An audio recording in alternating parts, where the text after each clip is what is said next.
Hey everyone, Iros here, welcome back to the channel. Today guys, we're going to talk about the pay to win discussion in Tarisland right now. I've had a massive discussion on Discord about this several times in the past couple of days, and I just want to give you my thoughts on why I think Tarisland is no longer pay to win. Now obviously guys, technical beta tests aside, the CBT before that, the closed beta test, brought to light a lot of issues with premium currency buying and gold trading and stuff like that, and closed beta passes you could buy that everyone was convinced were going to go into the main game, but they got took out. Now, the Tarisland developers have listened to the community feedback about the pay to win.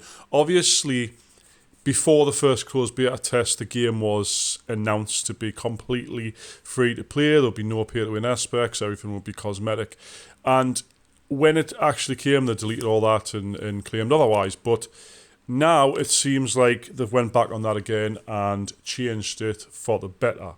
Now, before we get into this, guys, if you haven't already liked the video, please do subscribe as well.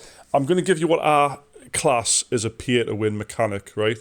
So my definition of pay-to-win is I buy something in the game that makes me automatically win against another player in PvP, for instance. You've got Diablo Immortal, for example. You can spend thousands to literally one-shot other players in the PvP. Ridiculously pay to win and very unfair for free-to-play players.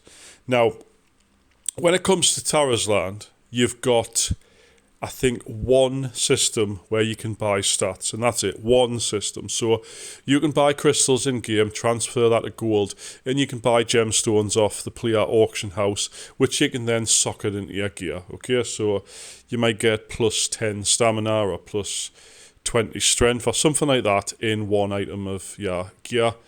That's about it. You can buy gear on the auction house, obviously. People craft stuff, put it on, but everything you find in dungeons and raids, like you're seeing in the background now, the gear you find from dungeons and raids is actually better than anything people can craft. So realistically, you still have to grind it regardless. You can buy it. It might give you a stat boost at the time, but once you get into the dungeons, you get dungeon drops that are actually better than the crafted. So it's mainly just to make the dungeons and raids a bit easier before you get something better. Now, when it comes to actual pay to win, this is where my opinion differs with quite a lot of people. A lot of people probably comment on this saying you're wrong, but this is the way I see it, right? There is no pay to win in PvE content whatsoever. If you're doing dungeons, you're doing quests, you're doing world bosses, raid bosses and stuff, I don't think there's any such thing as pay to win. To me, if someone wants to pay an exceptional amount of money to then do a bit more DPS than me or have a bit more HP in a boss fight, and we end up clearing the boss quicker and I get my reward from that raid quicker, I can quite happily let that guy pay as much as he wants if he's going to carry us through it. I don't class that as pay to win. I class that as pay to carry other people. If people want to spend that much money to make the raid easier for them and everybody else in the raid, that's fine with me. I don't class that as pay to win. A couple of people on Discord said, well, the server world firsts and stuff like that. Who cares? You know what I mean? If you're the server world first, people will see it when you do it and then forget about it. Someone might see it on the dungeon list. Nobody realistically cares who did it first, unless you're like obsessed with it and you have to keep swapping servers to try and get the server first and stuff like that. I mean, it's just a title at the end of the day. It doesn't really mean anything in the wider scheme of things. It just means that you are the first person to do the dungeon. Big whoop, you know what I mean? It's not going to affect anyone in the slightest. Now, when it comes to PvP in Tarisland, this is the competitive side of the game. So this is player versus player content. You've got the battlegrounds. I did a video on the battlegrounds. And then after that, you've got arena, which is a bit more focused on what happens where and blah, blah. So basically, if Tarisland was going to be pay to win, I think the PvP would be affected by how much you buy in the game. Now, I'll just come out with it now. The PvP is entirely free to play, and I'll explain why, okay? So when you join a battleground, when you join a arena battle, your stats will be sort of flatlined out to a basic minimum or basic medium or whatever to everybody else in the battleground instance, the battleground arena, whatever.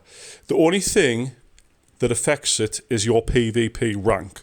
So you've got private, corporal, vanguard, anything higher than that, because I haven't actually got higher than that. I didn't have any arena points at the time. You can see my character on the background here as a corporal. You get PvP attack damage and HP increases depending on your rank. So this affects that. And in battlegrounds solely, the only gear influence on your things is set bonuses. So if you've got a full tier set of whatever and it gives a certain bonus, that will affect you in PvP, in just the battlegrounds. It won't affect you in arena. Arena is entirely based to an extent where it's literally just your PvP rank, and obviously you need to do arena to increase your PvP rank. So to sort of summarize this, guys, the game can't be pay to win if there's nothing to win against. You can't pay anything that's going to make you beat another player in single combat or in the battlegrounds. Nothing you can buy in the game will help you in that. You can't buy PvP rank, you have to actually grind it out. You can't buy set bonuses, you have to grind it out. So by all means, guys, if you come into this game and you want to wheel it and you want to buy all the gemstones and stuff, that will help you carry people who haven't bought it. You know what I mean? If you're a raider, you want to go for world first with your raid guild and you're all want to be pay to win players, feel free. It'll not affect me in the slightest. It won't affect 99% of the player base. It'll only affect people who are also going for world firsts and blah, blah, blah. So I don't class Tarisland as pay to win anymore. I would love to know everyone's thoughts down in the comments, what you think, if it's going to... Do you think it's pay to win? Do you think I'm completely wrong? I would love to know down in the comments. But like I say, if it doesn't affect the PvP, the actual competitive nature of the game, it can't be pay to win. It's just pay to just beat things faster in PvE and carry other players. Anyways, thanks so much for watching the video, guys. Hope you have enjoyed it. Leave a like down below. Make sure you do subscribe to the channel. And I'll see you in the next one. Thanks for watching.